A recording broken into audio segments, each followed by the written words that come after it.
John, thanks for joining me, man. Super good to have you. This man is an absolute animal when it comes to webinars. If you type in webinar consultant, if you type in webinar coach, this guy's like top of the list. He's been doing it for a long time. How long you been doing it?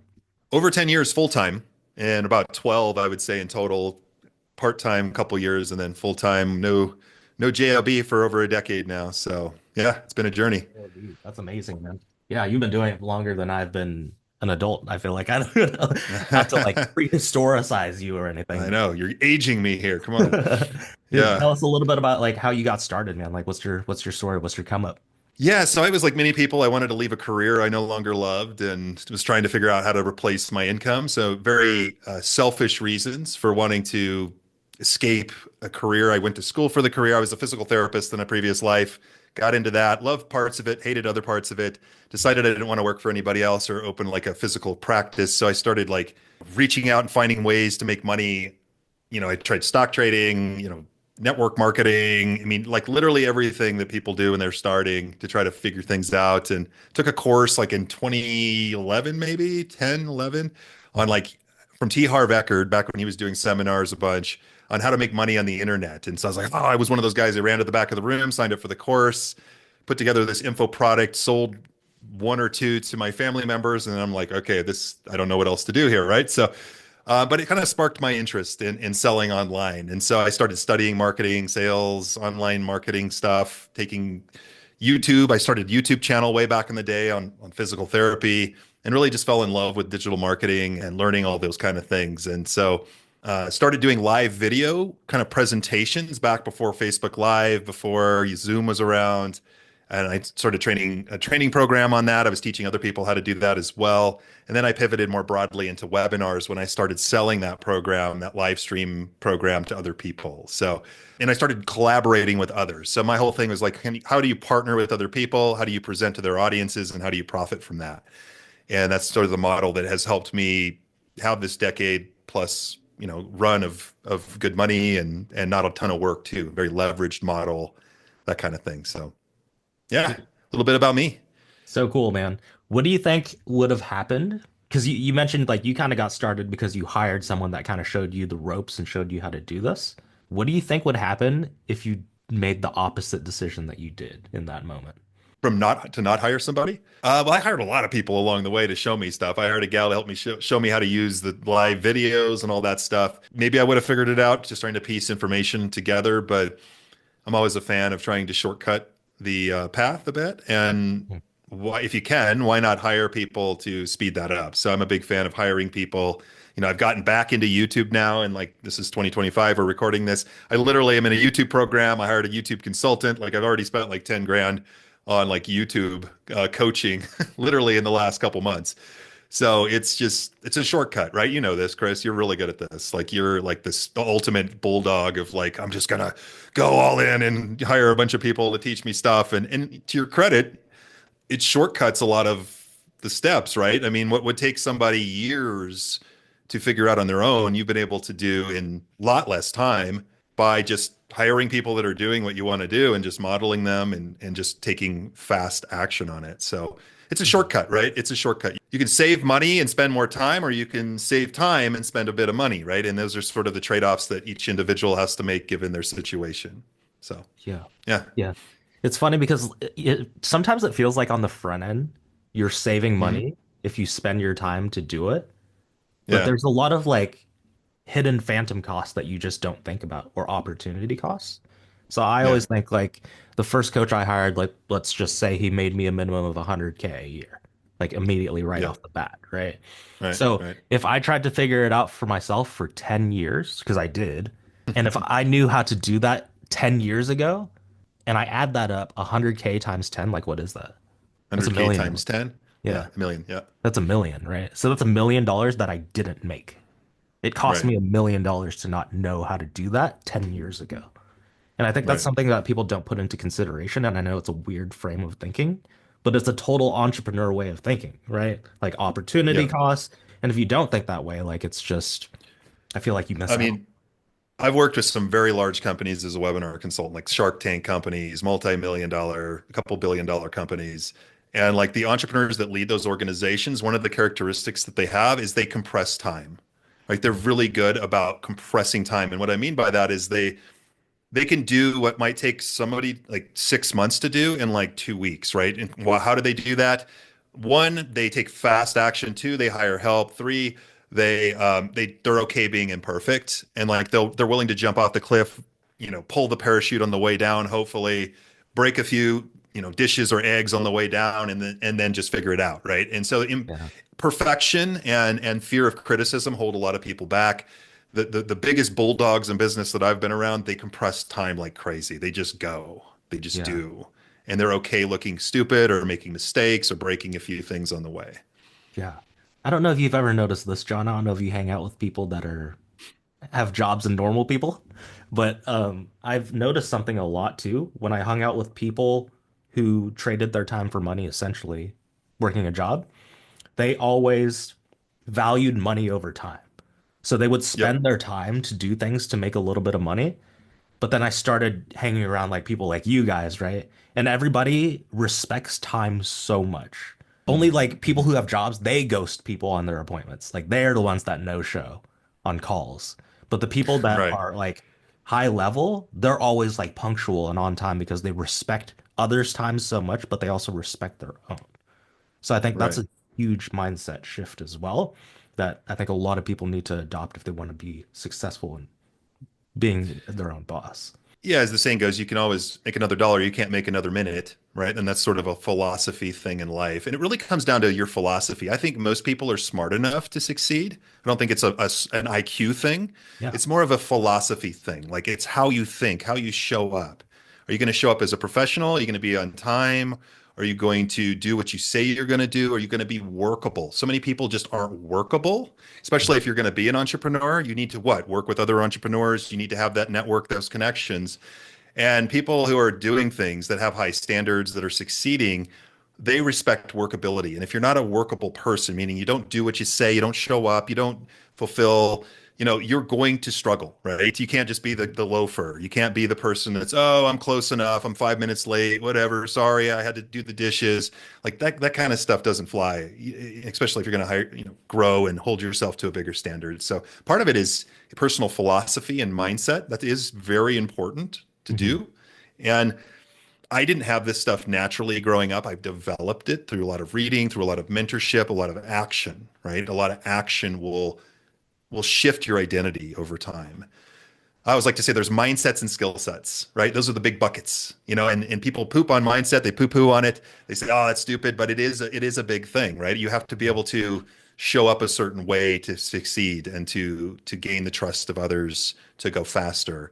But you also need to know the skills too. You can't just sit in a room and manifest things, right? You need to like Yeah. actually go out and do things and learn skills. So those are the two big buckets that most people need to pursue. That's super important, like what you Yeah. just brought up right there. What do you think if you were to tell somebody who's like in a situation that has that mindset and skill set issue, where do you think that they should focus first, and where do you think that they should focus most of their energy on developing? As far as a business, like we're As talking like as developing a far business. as far as the two buckets of mindset and skill set. I don't know if I would say, start with your mindset or start with your skill sets. I think it's sort of like you have to spin two plates at the same time. I think the big thing in business to do, your first quest, so to speak, if you're brand new or you have a new idea, is to find product market fit, right? Like that's the first quest you need to go on, right? So I think action helps develop the philosophy and mindset too. I think, yes, read books, yes, get around better people. That is important stuff. Find a better group of people that are supporting your new vision, read and better yourself, put new ideas in your head. I've been listening to audiobooks in my car for well over a decade now. When I drive places, it feeds my mind. All that is really good. So I think you should be filling your mind with stuff Mm. and filling yourself constantly with sort of this new brainwashing activity, right? You're a different person. If you're not naturally a leader, you're not naturally somebody who is a professional. Like I look at myself as a professional. I show up as a professional. I show up on time, and people respect that. As they say in the West, a gun always recognizes another gun, right? And so it's like you want to become the gun that people recognize, and part of that is your identity and how you show up. So I think pouring stuff into your brain is important, Mhm. but just doing that and not pursuing product market fit, I think is also a mistake because in business, what is it? You have to sell, you solve problems for a profit, right? So you need to find a problem that a person has and can you solve that for yourself maybe first? And then once you do that, can you work for other people? Can you create a service? And then from creating a service, can you create coaching, consulting, or products around that? Like that's how you would start creating like an expertise-based business. So Mhm. I don't really see them as distinct, like do this first and then the other. It's sort of like you're spinning both plates. You're working on your mindset, your identity, but you're also developing skills, right? Like how do you create a product or a service, or how do you have a conversation with somebody? How do you sell, right? How do you generate interested people? And that's where a lot of like your mentorship can help, right, Chris? Because mentors can help with mindset, and just being around people will shift you, right? It will shift you. You've seen that in a big way. You've been in a lot of masterminds. It will Mhm. shift you because all of a sudden, the bar is up here and you're like, "Oh crap, I don't want to be down here." Exactly. That makes a big difference. But then also just, learning the skills from other people, learning it and just doing it and being okay looking stupid, Mm. right? Like you are not going to be great at first in Mhm. all likelihood. Now, maybe some of us are more naturally gifted at sales than others, for example, but you're probably not going to be great at first, and you need to be okay with that and have a growth mindset. I'm not terrible at sales. I just currently struggle with X, right? Like it's not a permanent thing. So many people take one arrow in the back and they fall over dead and give up. Yeah. Like literally, you need to develop yourself to the point where you can walk straight ahead with multiple arrows in your back and still keep going. So it's part of it. There's a lot to this. You got to be tough. You got to have the right mindset, and you got to have the right skill sets. And that all can happen through reading, through learning, through getting around other people, and for having the guts to act in spite of fear. Those Yes. are all important things. Yes. I really like that analogy of like keep going with the arrows in your back too. So that's a really good Yeah. way to picture it. You also mentioned one of the most important pieces first is product market fit. Yeah.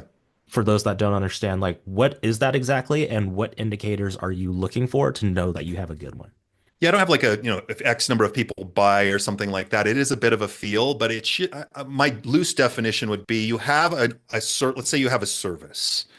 And most people, it's not a bad idea to start with a service, right? Like, here's a problem I can solve for a specific person or group of people, right? People are the ones that give you money. So you need to talk to people, right? And it's not a bad place to start with a service Mhm. or some kind of consulting coaching offer that's like one to one, even, right? Just to start with, Yeah. to get to start solving that problem. So I would define product market fit as, let's say you talk to 10 people. Are you getting two or three yeses? Are you getting people to say yes to your thing with reasonable ease? And I know that's not a scientific metric or KPI, Mhm. but like that, it's sort of a feel like this is selling. I'm selling this. In business, some would call this your effort to reward ratio. Like the effort you're putting into the reward or the output that you're getting is a good deal and it feels like a good deal, which is probably the best way I can put it. And Mhm. so if you're saying not everybody's going to say yes to your stuff, right, Chris? I know you're good at sales. Probably not everybody even says yes to you, although maybe you're a 10 out of 10 now. I don't know. But Mm. Yeah, no. but you know what I mean, right? Like it should sell with relative ease to the right person without you having to push a rock up the hill to get a sale or promise the world to them, or you know what I Mhm. mean? Like it's just you're looking for, can you solve a specific problem for a specific person? And sometimes when you're starting out, you might need to try a few different things, right? Maybe you don't know exactly who you solve that problem for. And it might take you a year or two sometimes to find like, this is the problem I'm best at solving that I like to solve. And this is for that type of person or group of people. That's the service, that's the offer I want to kind of continue to put out there. So some people find it right away. Other people, it can take years sometimes to kind of crack the product market fit where they can sell something with relative ease, not feel like they have to push a rock up the hill to get it done. I guess that would be the best way I could define it. It's really about an effort to reward ratio at some point. I look at things that way. Not am I making money or losing money? It's like for the amount of time and effort put in, what's the ratio of effort to reward? And a lot of times it doesn't make sense, even if it makes money as you get further along, right? Yeah. What else do you measure as a reward besides, I mean, obviously revenue, money is an easy Yeah, measurement. yeah. Is there anything else? Yeah, good question, man. Like, I mean, for me, I always like to say not all money is created equal. There's good money and there's bad money, We had this right? conversation. Yep. Bad money is like, man, I got to work my butt off for this, and I have to do things I just don't like doing, and I'm stressed out and I'm miserable. I'm making money. Like for me, I had an agency in 2017. We scaled up to $128,000 in a single month. 4 months in, we were over 100K a month with this agency. Yeah. We scaled quick. I hated it. I hated it. You know, my partnership was rough. The delivery wasn't quite polished. You know, we were just getting too many clients for the capacity we had, and it just completely sucked, you know. And so that would be bad money. Like I don't like you can turn bad money into good money through systems and hiring, and you know, hiring doesn't always solve the problem, by the way. It's having better systems. But that's an example of bad money. Good money is money that you make more effortlessly, doing things you enjoy more. That kind of thing is those are two different things. It's not just about making money, in my view. Like I look at my business as much as a means to a life. Like I'm not as motivated by big numbers, or I'm not looking to build a big team or anything like that. Like give me a one person business that's making $500,000 to $1 million a year with 80% profit margins. I'm pretty good to go. And I think 90% of you out here listening would be the same, right? So that's the kind of model that I want to make. So for me, the good money is coming through online course sales, leveraged program sales, you know, those kind of things. Consulting with the right person. I do like consulting and coaching people one to one, but it has to be the right person. And I Yeah. don't want a model that pressures me to have to take people on that I wouldn't go have a beer with. That's Mm. kind of where I'm at with things. Dude, your answers are spot on.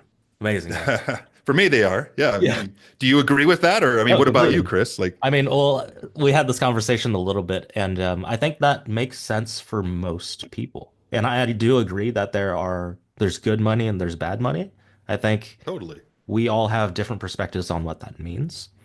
I just think some people are just wired differently, right? So we had this totally. conversation about like if you made X amount of money, you were able to live this lifestyle that you wanted, would you be satisfied? And I was kind of like, maybe. But I also I had this conversation also yesterday is just like I feel like I'm wired a little bit differently than just being satisfied. Just Yeah, because I always like constantly want to challenge myself, and I don't know if that's because of past experiences and it's it just probably is. yeah, just Yeah. normally it's just pent up. So when things are okay, I kind of feel like the world is collapsing a little bit, which is funny because 2 months ago, right before I had like hired salespeople, like we were crushing it, right? And it felt so comfortable that I Yep. felt so bored and I didn't know what Ah, to do. I was like, yeah. let's stir up the pot a little bit. Like, let's Right. go buy a house real quick. Let's go leave the country. Let's spend a bunch of money on a mastermind. Let's go to this event. That's literally what just happened. And I feel comfort in chaos sometimes. You do. Yeah.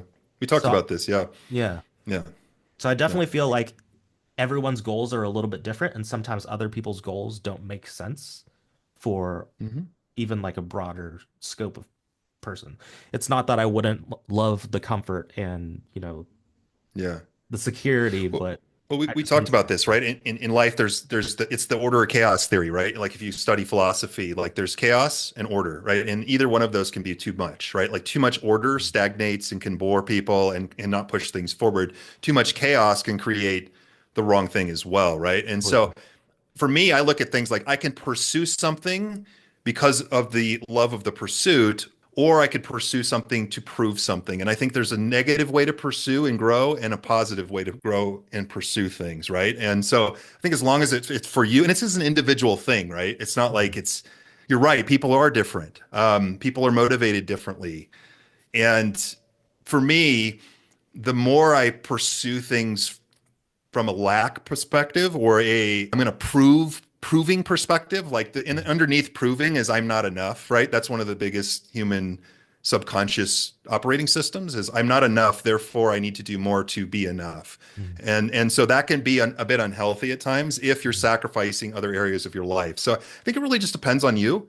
I mean, Elon Musk's the biggest entrepreneur in the world. I guarantee he sacrifices a ton for his family, his kids, Mhm. you know, his happiness. I mean, geez, you know, is it worth it? It might be because the guy advances humanity and his name will forever be in the record books, right? Or in the history books. Is that something that everybody's going to do? Maybe not. So, you know, you're right. It is an individual journey that we get to decide on, and nobody can really tell you exactly what it is for you. It's more of a self-actualization, if we go to the top of Maslow's hierarchy of needs, right? That hopefully occurs for you and what you want for your life and for yourself, right? So many people, we get comparisonitis or I'm not enough syndrome, Mm. or we pursue things in a scarcity light instead of in a happiness or an expansion kind of light, and that can be, I think, harmful for people as Yeah. well. So most people just throw out numbers like I want to make $10 million or 100 million, 100,000 a month, and they've never really taken the time to like really define what their dream life looks like, because everything has trade-offs. Mm. Everything will have trade-offs. Even we're in this awesome leveraged business that Yeah. we're in, right? We can use software, AI, like other helpers, virtual assistants. Like we have leverage, you and I, in the current modern economy, right? The Mm. creator economy that we live in, which is awesome, right? But at some point, you will, depending on your model, depending on a lot of things, there will usually need to be some sort of trade-offs. And for me, I'm unwilling to trade off my happiness and my family time, my relationship with my son for money. I refuse. Mm. So I'm okay making more money, but it has to be good money. It has to be in a way that I enjoy doing, that fills me up, not doing things I don't like. Because then I won't be, it'll drain me, and I'll show up worse in the afternoons for my son Yeah. and my wife and my friends and myself. And I refuse that. So it's a decision that we can all make. I really like that perspective, and I feel like I need more clear defining lines between that because sometimes I bleed me working into benefiting my family. But Yeah, sometimes they're yeah, like, well, but we don't need to make more money. yeah, That's not what I care about. exactly. And then in my Yeah. mind, I feel like that's what needs to be done. Whereas they're just like, we just want your time and you to be present. And it might be that you're coming from, I know you had a challenging youth, right?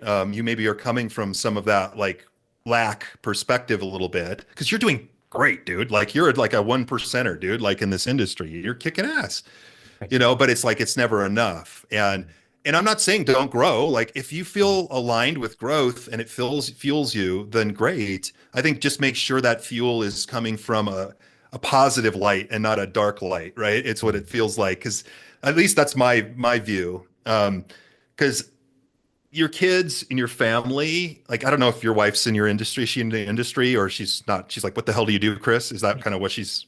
She works for my company and like helps me. Oh, that's right. Okay, so she's not. My wife is a school teacher Mm. and is not in the industry, and it's Yeah. like, okay, John, I support you. You're great. I don't know what you do really, but Yeah. that kind of thing. And so they don't care. She's not money driven, and neither is my son. Like little kids don't really understand money, Right. right? And as an adult, we're trying to provide for them. Like, hey, I'm gonna provide for you guys, and I'm gonna make it big so that you have it easier, which is also a topic you could talk about for your kid too. You got to be careful with that. Hmm. But they want your time and they want your best energy more than they want money, because they don't understand that. And my father had an insurance business, pretty sizable business. He was an entrepreneur. Was stressed to the gills, was miserable, like was not happy. His marriage was falling apart. I mean, I had kind of a rocky upbringing as well. He had money and resources, but not much else. And his mind was like, I'm just going to make money. I'm going to support the family. I'm going to do this. And when I was a kid, I remember I didn't know what the hell. You don't really even understand the concept of money when you're a kid, right? You know what it is, but it's like you have no desire to. Usually, kids don't have a big desire to build Yeah. wealth, It's right? just It's usually paper with developed as like you get older. it's paper Yeah. with dead guys' But faces on what they always will remember is you and your energy and your time with them, right? And so I think for me, I'm very careful of that. Like I'm not willing to do certain things because I'm unwilling to sacrifice those parts of my life. it. Mm.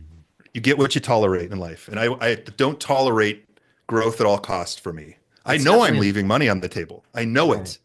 I It's know I am. enlightening though, like knowing where you came from and like how your dad was. Because do you think that's shaped your perspective on what you have now? Sure. I mean, yeah. I mean, I literally I had zero growth mindset growing up. If I didn't win, I didn't want to play. Like I had the wrong philosophy as a young person. Hmm. And I've had to build a new John 2.0, basically, right? To like get here. And I'm still working on myself. I don't have it all figured out. There's still shifts I'm making in my business and in my life and all that kind of stuff. But yeah, I mean, I had this proving mentality. I had this like I'm going to show everybody that I'm not, this I'm not enough syndrome. I had that, for Mhm. sure. And we often develop that as from our youth, right? From a parent or a bad situation where we weren't approved of, or we end up if we have a tough thought, like my father was kind of tough on me, like you end up trying to seek their approval, and then you become a people pleaser or a people seeker. You need external validation to be okay, and that's dangerous, Mhm. right? That's dangerous. Yeah. And I had too much of that as a youth, and that hurt me because I didn't have enough of an internal focus. I was like reaching external for things, and when you're always reaching for externals and never really getting comfortable with the internals, you'll be pulled in all kinds of directions and end up places sometimes you don't want to go. So I've had to develop that through a Mhm. lot of reading, a lot of mentors, a lot of, life kind of experiences and coaching and psychology. And I've been a student of all those things for a while. And it's influenced me. I had a business mentor that was a monk one time. Really? Like I've hired all kinds of, and I loved his different perspectives. Yeah. And I don't agree with everything that he said, Hmm. but he was in, it challenged my thinking, right? If we just always think the same, we always are in this like kind of vacuum, or what is it called? An echo chamber, right? People call it, where you're just Yeah. hearing the same things. This guy was like, well, what's the least amount I can make in my business to fulfill my best life? And he's like, and no more. And I'm like, Hmm. ooh, I'm like, I don't know. Like, I have no idea. It's like, well, have you sat down and actually, worked on defining what that looks like for you, John? I'm like, no, I just want to make more money because I'm like, you know what I mean? And it's like, and so those are sort of things that I've acquired from other people that I feel are maybe a little wiser than me. And everybody can rock on however you want, right? If you want to build a mega business, if you're listening to this, go for it. Just know that there will be trade-offs. Yeah. There will be trade-offs. Yeah. Yeah. That's amazing, man. Oh man. Okay. So your expertise is webinars, man. How did There's you a big land? pivot, right? Yeah, yeah. So Yeah. just like let's lighten it up a little bit, but like All right. Sorry, guys. I'm going too deep no, here. this Right. is awesome. This is awesome, but I just want to like Yeah. talk about like your expertise a little bit with like the webinars is what would you because a lot I think a lot of people are kind of like in the internet space are like, oh, we're always looking for like a new thing, whether it be Yeah. high ticket, Yeah. low ticket, challenges, events, not events, automated, you know what I mean? So what do you think webinar stands today in 2025? Yeah. Yeah. I mean, none of that you just mentioned is really new. I mean, that stuff's been around. High ticket stuff maybe is a little newer, but yeah, webinars, challenges, these things have been around a long time, right? People just either discover them recently or they're tweaking them a little bit. Webinars themselves are still a great conversion tool, right? I mean, I've yet to find something when they're done right that converts better in a one-to-many fashion. If you're a good presenter and you're good at building trust in a one-to-many fashion with a virtual live experience, you will absolutely crush it. Besides meeting in person and being good at that, webinars are really like live virtual presentations are like the next best thing, right? Because it's just you can build trust, you can give value first before making an offer. And you can command people's attention. According to the data, people are still willing to give 50 minutes of live attention on a webinar. Now, if you frame it differently, they'll give you more, like a workshop or something like that. Yeah. But that's the power of it, like gathering up a group of people, giving value, building trust, and then making an offer. That will always be the case. The tools and software will shift, I'm sure, in the coming years. But the ability to do that and connect that and become a good speaker and presenter will not go away in the near future, in my view. Yeah. Mhm. I've noticed that all these different names, master classes, webinar, there's just like minor tweaks. It's like duration of how long it is. Mhm. The information's still kind of framed or structured the same way, right? Is there like a preference for you? I mean, like, are you webinar biased or like, what do you think is the best and how do you even define like the differences between them? Yeah, so webinar is classic sales webinar is usually around an hour, maybe 90 minutes, right? You make an offer at the end, either to buy a course or program or to book a call, right? So those are kind of the classic webinars. Master classes are usually a little longer, could be 2 to 3 hours, that kind of thing. Maybe a little more interactive, although your webinar should also be interactive Hmm. as well. Most people try to do too much in a 1 hour webinar, and that hurts them. What do you mean by too much? Guilty. Like, what Well, do they they try to do? overteach. Like the number one mistake people make is they overteach too many different concepts. Like your webinar should be built on one core belief, one core opportunity. Like what is the opportunity that you are trying to convince them to discover and to buy into? Like for example, I did a webinar with a guy a couple weeks ago on how to borrow an audience instead of building one. That is the big idea of that webinar. So we didn't spend time teaching them a gazillion different things. We focused on poking at that opportunity or pointing to that opportunity in a bunch of different mediums. You know, the Mhm. old way, new way. We shared case studies, we shared examples. We talked about the 5 keys to success doing that thing, right? Like, so, but the core thing was that one thing. And so most people try to overteach and they get stuck. And the same applies for a master class too. I mean, you have a little more time, let's say, but it should be kept around ideally one opportunity, like one big thing that you're getting them to buy into. So Mhm. a masterclass might be a little more interactive, a little longer, or a workshop is another thing people are doing. Depending on that, that's usually a little longer, a little more interactive. For me, I've always converted best from a webinar because I'm just good at it. When I get into a workshop setting, sometimes I overteach because I love Yeah. to teach. I love to teach. I actually prefer teaching to selling. I just like, hey, let me just show you a bunch of stuff. I love it. And I have to hold back on that. And sometimes when I get out of the whole like webinar framework, I can overteach. People either leave with more questions than they came with, or they feel satiated with enough and they just kind of leave, right? Without taking the next step. So Yeah. there's a lot of mistakes and nuances to these things. I've heard I that still so feel many like times. webinars do best. Yeah. I've heard that so many times too, is like one of the biggest killer of sales is like over teaching. So when you were Yep. in that phase, because you naturally want to overteach, like you I mentioned. naturally do. Yeah. Yeah. So Mhm. what were some things that you had to do to overcome that, hold back, and like pivot to where it was actually converting? Yeah, I mean, part of it is like learning how to do it, like finding somebody like myself who's done it and then following a framework and just being willing to buy into it because there's a fear around it, right? A lot of people overteach out of fear, right? They overteach because they want to be valuable. Like they want to not be one of those marketers that's all sizzle and no steak, right? When Mhm. in reality, you need to be sizzle and steak, but the steak needs to be more concise and built around a new opportunity. You will delight and excite people and get them to buy from you if you do it right. If you hit the opportunity in a way, if you frame the opportunity, you show them the opportunity, you offer the opportunity in a way that exposes them, that shifts them, that shifts their thinking, their thoughts of what were possible for them. They now see a new path that was not visible to them before. It's like you walk into a dark room and you walk up next to them and you pull a light switch and you turn on a light for them. Like that's what you want your webinar to do. And if Mm. you do that, people will love you. Like, this is amazing. You'll hear it in the comments, like, this is great. This is amazing. And those people will buy from you. So that's the trick is like, you got to do both. You got to delight, excite, but you got to do it in a way where you walk into a dark room, pull the light on. Wow, I never thought about this thing that you're showing me in that light. I think I can do this. And there's a whole bunch of nuances around objections and shifts and all that kind of stuff. The core webinar or the core presentation needs to be built around ideally one big opportunity that you are going to show them that they weren't doing before. A better way, an old way versus the new way, right? Like kind of like it has to be framed properly. And you That's need to build trust. You got to share a story. You want to be human as well. There's a lot of nuance to this. Most people are nervous. They read a script. I mean, I just reviewed a client's script the other day. It was horrible. Like, God bless you if you're listening. But they were just reading a script in a monotone language, no vocal variety, no nothing. And I'm just like, oh my God, like that script was great too. The script was good, but the presenter just, wasn't so good. so So that's a there's a big lot of thing. skills. That's a big It thing is. too, right? Sometimes it's It not is. like the words that you say, but it's like how you Yeah. say it. How can Yeah. somebody who is not good at presenting focus on that while also needing to nail the words? Like, what would you say for them to focus? Yeah. Yeah, I mean, part of it is just training to, if you're going to do speaking for a living, like webinars or in-person talks, it would behoove you to learn and practice and get better.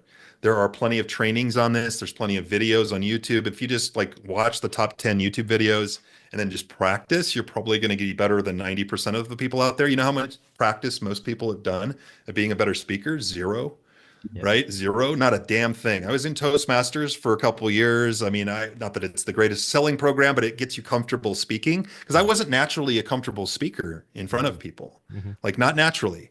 And so what do you do to get better and overcome things? You practice. And that's the key word. If you really want to succeed in business, you have to practice. You have to be a practitioner of the craft, of the skills. And most people practice this much and then they wing it or they read a script and they, oh, this doesn't work, or I'm not very good, or they label themselves. And so, look, some people are naturally good at that, but I think anybody can improve Right. significantly in their ability to speak. So, part of it is vocal variety, slowing down to make key points, and also speeding up to like hit certain emotions when you're delivering. Cadence is super important. You know, most people speak too slowly on a webinar and without enough enthusiasm. Like you want to lift your voice a half notch when you're speaking on video because otherwise you come across a little flat, right? Mm. So there's some nuances that I work with people on to become a better presenter, to use their voice, use their cadence, create the right emotion that they're trying to create because you want to create a certain emotion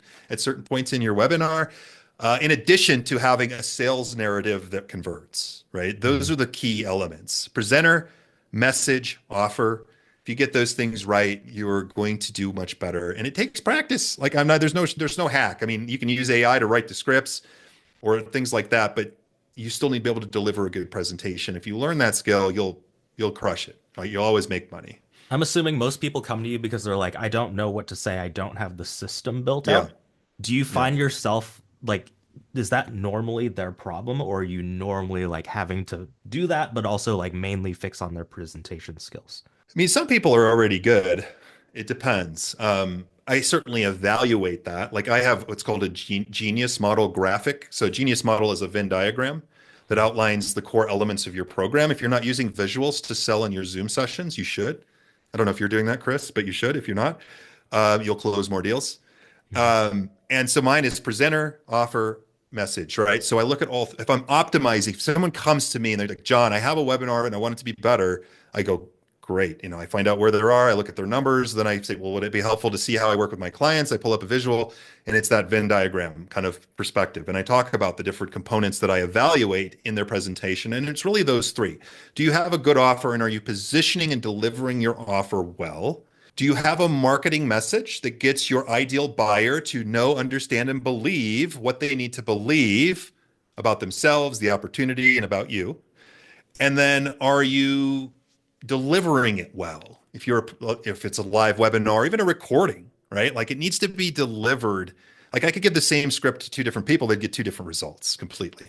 You know, and Mhm. that's tough. It's tough, but you need to practice, you need to be improve. But you know, done is better than perfect, right? As well. So like if you're starting, just put together a basic offer, basic presentation. Don't over worry about your ability. Practice a little bit and then just go and use like Zoom meeting like we're on right now and just start presenting to people because you'll get feedback right away. The faster you can go from 0 to 1, the better, right? So, Yeah. and then Yeah. from there you get better. But most people just quit or they, oh, this is not for me, or you know, there's too many one arrow in the back and they're done kind of thing. Yeah. Too much. I Yep. think I don't know if it's the same with like your clients. I think one of the biggest struggles that a lot of people have is just garnering more attention. So marketing. Yep. I know you Yep. do Yep. things a little bit differently. Kind of explain the whole JV thing. Like how has that worked for you and how did you kind of land on that was the way that you wanted to do things? So I kind of stumbled into it. You know, it wasn't like I was like brilliant or anything at the time. You know, just sort of how I got started, right? So about 2013, I think, I did my first JV webinar with a guy. I had a list of 200 people. He had a list of over 5,000.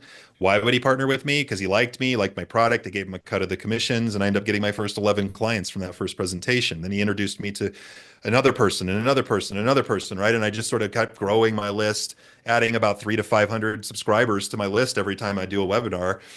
And that's just kind of where I started and what I started doing. And the cool thing about that is you can get some one-to-many leverage without having to risk money on ads. I was not a professional media buyer or anything like that at the time. A lot of people, if they have new offers, new this and that, running a bunch of ads, you can try it, but you're probably going to light some money on fire. And if you can crack the code on it, great. But in a lot of markets, it's it could be pretty challenging for people. So the partnership piece is a way to get that one-to-many leverage and get some scale without having to pay an ad network to do it, you know? And so that's just what I went into. I started doing JV webinars. Then I started doing virtual summits. So I started doing an annual online conference once a year.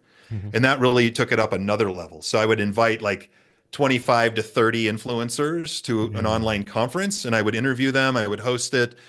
They would promote it to their databases in many cases. And I would add like 3 to 5 thousand subscribers every time I ran that to my Wow. list, you know. And so it's a lot of work. It took 3 months or so to put together, 3 to 4 months, usually your first time to do. But it put me on the map, you know. So it helped build a list, build a name for myself, and all those kind of things. And there's pros and cons to the partnership model, like the JV model, right? There is. I mean, it's not as fast as flipping on an ad switch. I know you run a lot of ads, Chris. Obviously, you can flip that on and off, test new creative, get some traffic. It happens fast, right? And if you can dial it in like you have, you can have good results like you've had too. So I'm not saying that my model is the right model for everyone. I'm just saying that that's the model that I stumbled into and that I still do today. I mean, I have a pretty powerful network of people. I generate about 8,000 leads a year for my partnerships, for my business. I pay zero in ad costs for any of that. I pay some affiliate commissions in some cases, so there is some cost on the back end. Mhm. But that has allowed me to have a very, very systemized business. I have an assistant who manages the partnerships for me, gets people everything, and it allows me to work 20, 25 hours a week and make very good money, you know, doing that. So that's just kind of how I stumbled into it. And so I think it's a good model for a lot of people to Yeah. do. It takes a little bit of time to put together because you need relationships Yeah. and you need to find those people. But look, I could lose everything today and tap those relationships and have a multiple six-figure business running the next year. It's just I have the skills, I have the connections. No ad network is going to disrupt me. No ad costs are going to budget me out. It will work 10 years from now like it works today. Yeah. So that's That's a benefit too. That's really good, man. And especially it's just goes to show again like how important relationships are. And I think Yeah. sometimes people are afraid to like go out, build those relationships, or even put themselves in the room where they have those opportunities. And I spent Yeah. a lot of money in this last couple of weeks just being in the rooms with the right people. And it's just the little nuggets that you take away, right? So just the fact Totally. I was in a room where like people were like had like 25K, 30K, 50K, 100K offers. And I was like, I do not want to be like the cheapest one in the room. So just that exposure alone has just been like, I'm finding ways now Mhm. to just like increase my prices. And that alone is going to change my business.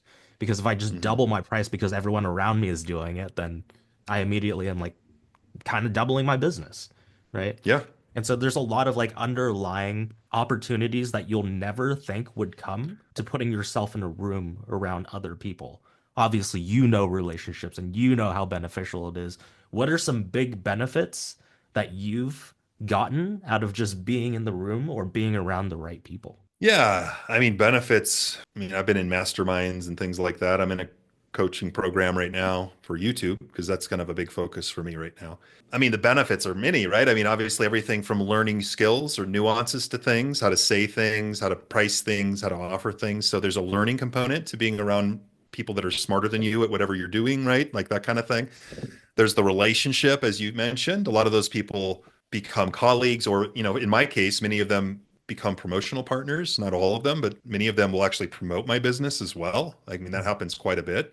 I mean, I've had heads of masterminds promote me, you know, and or invite me to co-create or to give a talk to their audience, or like I make money from that as well. It's pretty hard not to make an ROI if you are diligent in there, right? Because like some of them become clients. A lot of them become clients of mine because I have a very niche skill that a lot of them want to learn, and I do it better than most of them, and I've made more money with webinars than most of them. And it's like I can just, you know, they all want to do it, so it's like, hey, John, can I hire you to help me either improve or so it's pretty hard not to make at least you should make more money than you invest if you do it right, Mhm. but also the skills and the knowledge and the connections. And as you said, just the mindset, right? Of like you're elevating your mindset a bit, being around other people. And so there's an identity shift there a bit, right? And it's like, and that's important, right? People honestly need encouragement more than they need knowledge sometimes, right? That is such a Agreed. big factor if you're a coach out there. People need encouragement. They need to see themselves doing it. They need to be told that they're amazing, that they can do it, right? Because Oftentimes it's just a matter of permission to hit a switch, right? And it's like, ooh, okay, I can go to that next level. I can do it, right? It's weird, isn't it? It's almost like a subconscious, like we run up against a ceiling of like your, let's say your money, you're charging a certain price. You sort of run up against a ceiling of like a pricing thermometer almost, right? In your life. It's like, and then it's like, oh, I see these people up here. Oh, okay. Now I can go up there, right? And it's like, it's interesting, the psychology behind that. It really is. I mean, I had one of those moments that you just talked about recently where I was asking my mentor, I help musicians now. I wanted to broaden out and help creatives as a whole. That way I had enough experience to broaden out and help experts as a whole. I was like, should I take those baby steps outward or should I just take the hard turn and just go exactly where I want to go? She's like, do exactly what you want to do. Like, take that hard turn. You don't really need to pivot out. And I was like, oh, okay. Like just because she said that, Yeah, I was like, right. okay, I'm gonna do it. So it's Yeah, weird how sometimes like psychologically we just need the permission from the right person. It's not yep. like I couldn't like learn that from or come to the conclusion myself, but it was just the Yeah. fact that I was there. I looked up to this person said it to me. This was specific advice for me where I was just like it clicked and I was like, let's go. And that's why it's important to get around people you respect. I mean, your uncle could have told you the same thing and you would have been like, yeah, whatever, dude. Like, Exactly. but like same thing, same message. So, but it hits differently from somebody you respect or somebody you who's mentoring you or you look up to, right? And so it's that's a huge thing. So Right. it's It all really out there. I mean, it's never been easier and it's never been harder, right? It's like the technology's easier, the tools are easier, the access to mentorship is easier.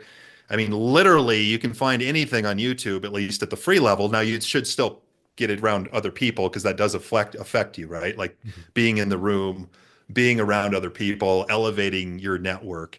But it's all available, man. I mean, the tools are getting easier. It's really just taking action and doing it and being willing to pivot and figure it out. And if you Yeah, do that, it's pretty hard to fail. Like it's pretty hard to fail if you just never quit.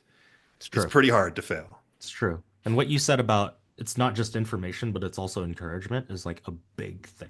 That's a big one in coaching. Yeah. All the information is out there on the internet. Like Yep. if I never hired somebody to show me what to do and say, "Hey, do this thing," and then pay me a lot of money, I don't think I would have done it. I think I would have Yeah. looked at the same YouTube videos. I could have been told the Yeah. same information verbatim, and I would have been like, Mhm. there's no Yeah. reason for me to drop what I'm doing right now and actually do the hard work. And knowledge is different than experience, right? Those are not the same things. Most people pursue knowledge and not experience enough, right? So, like, knowledge is learning something and understanding it. Experience is what you gather from doing it. And I had a gal the other day. I did a workshop on in January on joint ventures, and this it was $100 workshop, right? So it was a low ticket workshop to my list and audience, and she messaged me before, like, because I offer a refund or whatever. No, nobody ever takes it, but she wanted one, I guess. And she's like, "John, I like your stuff, but I want a refund." And if she's listening to this, hey, sorry, but not gonna call you out by name, but she's like, "I would like a refund for that." And she's like, "It's too basic for me." And Mm. I'm just like, "Okay, like how many of you ventures have you done?" And she's like, "Well, I haven't done any yet, but I'm looking for more like advanced stuff." And so it's like, okay, well, this is the exact process I've used to generate over 30,000 email subscribers in my career doing this. And it's the exact process that I use. And so Mhm. this is an example of somebody who's pursuing knowledge and not experience. And that's such a trap because you're not like knowledge is just potential power. It's not power. So you got at some point, what I would recommend if you're listening to this and you're new, gain a base level of the basics, like a basic understanding, and then start applying it so you can start gathering experience. You don't need the special hack or the secret sauce when you've done zero with it. Oh man, I love this. This hits so hard. And I think a lot of people, especially beginners, feel like they already know the thing, even if they've never done it. So then they start to look at this is foundational stuff. I've already heard this before. That doesn't mean that you've done it, right?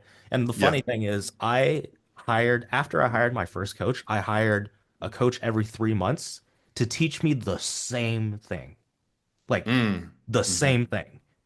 And I just Hmm. kept doing it. I learned it from so many different perspectives that I have no leaky holes, or at least I would like to believe that I have no leaky holes in the foundation.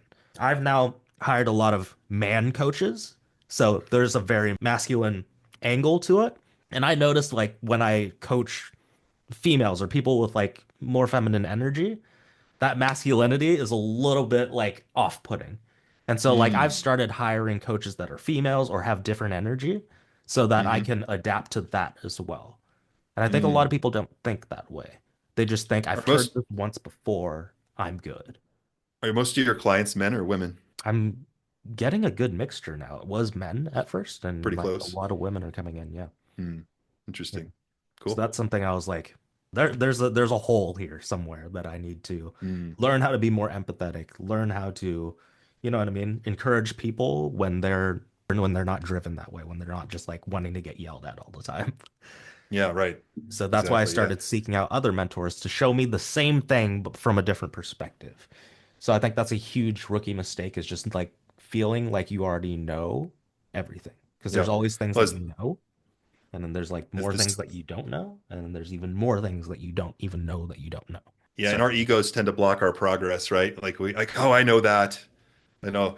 And again, knowing and not doing is to not know, right? This is the old proverb. I think that's an old proverb, right? It's like to know and not do is to not know, right? And it's like it's just so many get trapped in the knowledge, and it's safer. And I like learning too. Don't get me wrong. I like to learn, but during my work day, and I work from about 9 o'clock to 1:30 or 2 every day, yeah. Monday through Friday. I got to cut out a little earlier on Friday to get my son. He's got early release.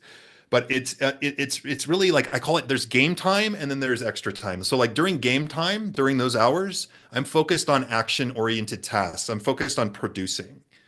I'm not focused on consuming. So I don't read books. I don't watch unless it's something I'm really need to look up and like really that I'm doing. I'll like look up a video or something maybe, but like I'm not reading, I'm not consuming during game time. I'm producing. And then Mm, in my extra time, it might be driving in my car. I listen to a lot of audiobooks. That's how I get to consume, more books is otherwise I just wouldn't read them. I wouldn't sit down and read them. That's extra time. So like there's acquiring knowledge in many cases is like that's overtime. That's the extra time. Game time is like you're producing, you're working towards your business goals or whatever you're focused on. And you're only learning if you need to solve a quick problem on the spot or something like that, right? I think so many mm, people mistake learning for doing or again, knowledge for experience. And that's such a rookie trap or a distinction that so many people fall into. mm, You don't need advanced when you're just starting. You need the basics with action. And mhm, that's how you'll start getting experience, which will give you wisdom. And wisdom is really valuable to the marketplace because everybody can recite the same old crap that you can get on ChatGPT into the mm, marketplace. But to have true wisdom that you can share based on experience is hard for AI to replicate. It doesn't have your stories, it doesn't have your nuance to the same level that you do. And that's where the distinction will come, especially if you're a content creator. It's really like how I content, not how you should do content. Like how I did X is better mm. than how you should do. Like Completely. this is like my experience. So it's like you can't Google that. Dude, that's super sauce that you just dropped. Actually, that really helped me out because I tend to blend consumption and production in the same Mm. time space, and I know that's really distracting for me because I'm like, oh, Oh, I need to learn, right? So like I almost think of it as like I need to do this because it's a thing that I need to learn how to do, but sometimes it like takes me off track of doing the thing that I need to do. So that's really good, man. So you time do you block do you production do you hours. theme your days? Do you theme your days, or is every day sort of like a mix? Do you Days have in a call mix. days? Do you have call days like for leads? Do you have like creator days? Like Friday is my creation day. I block it off. There's no calls on that day because Yeah. otherwise to create YouTube content like I've been doing YouTube. I need to be in the right energy flow, right? Like I need to feel like if I'm having to jump from that to a call to a client to writing something to the end, I'm gonna not be as good. So like I have like Fridays are creator days, Tuesdays and Thursdays are calls. Mm. If I have calls, I don't have a ton of calls. I don't have a call heavy business. Mm. And then, yeah, and then there's a few other days that are kind of more like project focused stuff. Like I'm doing a big promotion in April, so I have to prepare content and things sometimes Yeah. for like I have a copywriter I'm working with, a designer. So I'm kind of working on projects, building a new program or a new masterclass on Monday and Wednesdays. Friday's creator day. I punch out at about 1 o'clock on that day. So I record from about 9 to 1, upload them for my VA, and then I'm off to get my son for the weekend. And then, yeah, the Tuesday, Thursdays are potential call days for like my calendar and stuff like that, for leads or consulting inquiries or client calls, Yeah. those kind of things. Wednesdays, I'm doing this with you today. So I do make some exceptions, but yeah, that's kind of what I Something do. I really respect about what you do, John, is like you're really like sticking to your principles. I think I set these barriers for myself, and then over time I get lost in them. Mm, Because I do mm, have days where I batch content. I do have days where like I'll do certain things, but I feel like the more and more I put on my plate, it's started to dilute and like started to mm. just intertwine. And like I feel like that's when I'm least productive. So I think this is Yeah. something I'm constantly having to readjust is putting Yeah. myself into more structure versus just putting everything in front of me and then trying to figure it all out. And you have more of a call heavy business than I do, but you also have a helper now too, I think you said. So Yeah. so I think you by necessity maybe need to be more flexible on your calendar, right? Because I mean, obviously from an application funnel perspective, the more availability on the calendar, generally the higher the landing of the appointment from the ad or the lead, right? Mhm. So but yeah, I don't know, it's just something to think about. Like especially for content creation, like I don't want to working on writing some copy for a promotion and then having to record YouTube videos like that. But to me, like that stuff drains me, and I want my best energy to show up if I'm going to create content. So I try to be efficient with the time I have, and again, I knock out by 2 o'clock at the latest each day. That's it. Like, That's and amazing. it's because I have a family, I have a kid, and I refuse to be, and I'll look at my computer sometimes, or occasionally I'll work on stuff. I'm not saying I never don't, but it's pretty much like I'm unwilling to sacrifice that for money or work. I mean, I totally leave money on the table. I totally do. Yeah. I 100% do. But that's the thing too, man. But Like it's just like you stick to your guns when it comes to your principles like that. And I think that's something I need to do as well. Because sometimes I'm very with my kid, like I'm distracted and stuff like that. So that's something I'm working on as well. I really like that you're like and I'm not definitive. perfect either, but it's like I'm not trying to say I am, but my intention is that matters a lot. Like when I was a physical therapist, I worked with people in their 80s and 90s, and I used to ask them all the time, what do you remember most about your life? And none of them said, well, I wish I would have worked more hours, or I wish I had, got a Mhm. promotion. They all talked about the people in their lives and the places they went. That was it. Like almost all of them, Wow. all of these old people. Wow. And I talked to dozens or, I had hundreds of patients, but I probably asked at least, several dozen of them, like, what do you remember about your life? And they all said almost the same thing. I don't think there might have been one guy who was an engineer at IBM that said something around money, but, but not many, right? Yeah, yeah. None of them matters. None of them cared that much about it. So Right. it was like, that's not what they remember.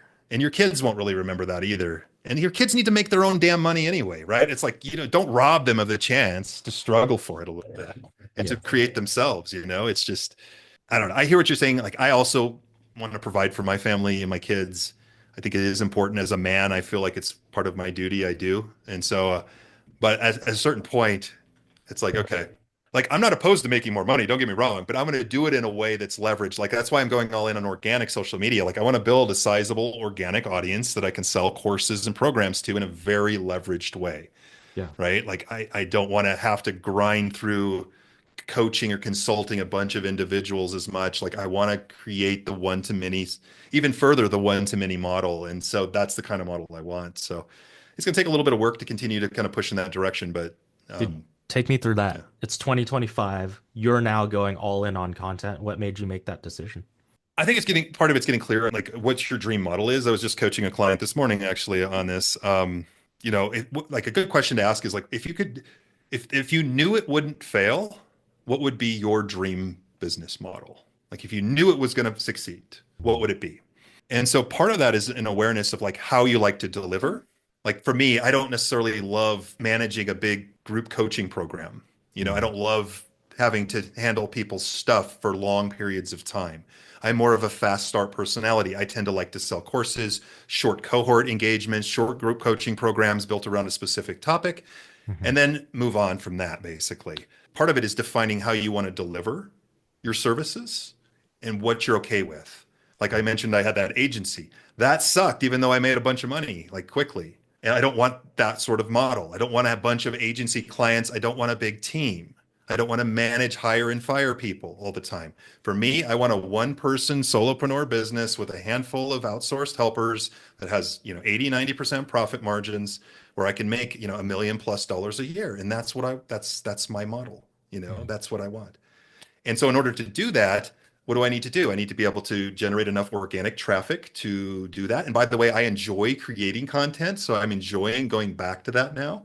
Mhm. I still do the partnership piece because I have that fairly systemized. But I've enjoying creating content. I enjoy creating videos and sharing my expertise. So that's going to be what grows the traffic or the trust funnel, the trust building mechanism on the front end, right? That's how people are going to find me, and I'm going to build trust with them. From there, they're going to go and buy an online program of mine. It could be a course that I sell for $200 to $500, could be $1,000, and they just literally buy it and go through it themselves.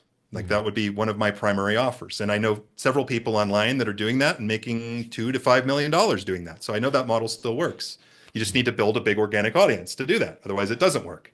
Yeah. And paid ads don't work as well when your price points are $200 to $500, right? So it's like there's nuance to understanding the chain of events here, right? So yeah, that's it. So I'm going to build an organic audience. I'm going to have them buy courses and programs a couple times a year. They'll get on my email list, of course. I keep growing my email list. Email is still the foundation for everybody out there. And then I'm going to do a few e-classes or cohorts throughout the year to bring in even more money to coach some people over like a 4 to 6 week period. And that'll probably be my model. And then what I'll do is I do like consulting, coaching a very small group of people one-on-one.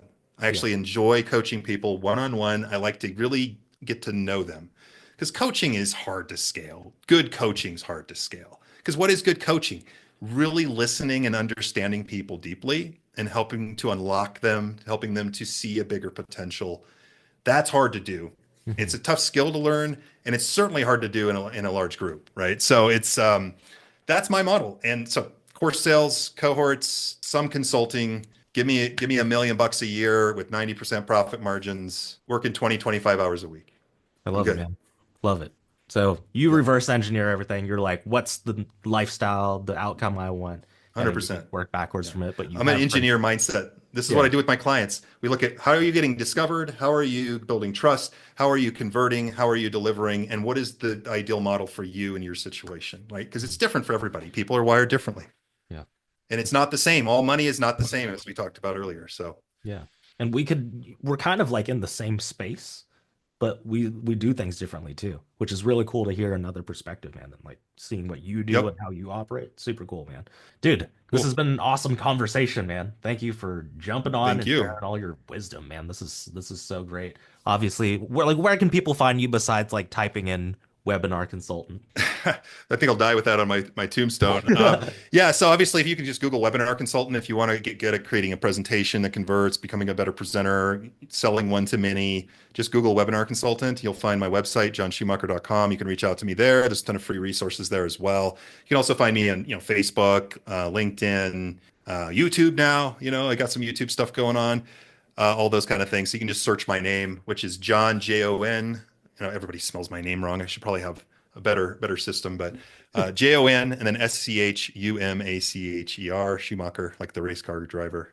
Put that in there. So yeah, There, cool. brother. Appreciate it, Chris. Great How about job, you, man. man? Where can people find you? Because this will Yeah. be on my channel too. So yeah, Chris is awesome. By the way, I know I talked a lot, but he's crushing it right now in the coaching world, Instagram, lead gen. He's awesome. Yeah, I appreciate it, man. So I what about appreciate you, it. Chris? Yeah, so you can find me at on Instagram or YouTube at Wav.Formation. So WAV on Instagram. It's underscore formation, Formation.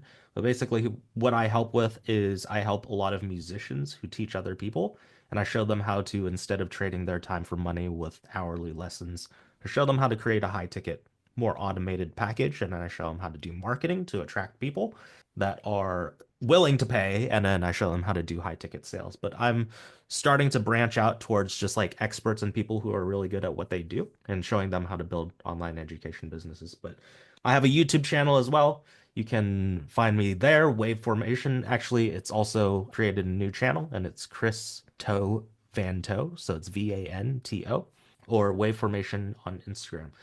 But yeah, that's where you Cool. can find me, man. It's been Yeah. super amazing chatting with you, dude. And Chris is awesome too. I mean, you got a really dialed in coaching process through Instagram, get some paid ads running. You got some setters, you got a closer who hopefully is working well for you now. I'm sure he's losing you money a little bit, but hopefully not too much right now because you could be doing those calls. That's a tough one to let go. I know sales, but yeah, you're doing awesome. So yeah, check him out. See how he does it on Instagram. This guy's the master. So, all right, Thank you, cool, man. Chris.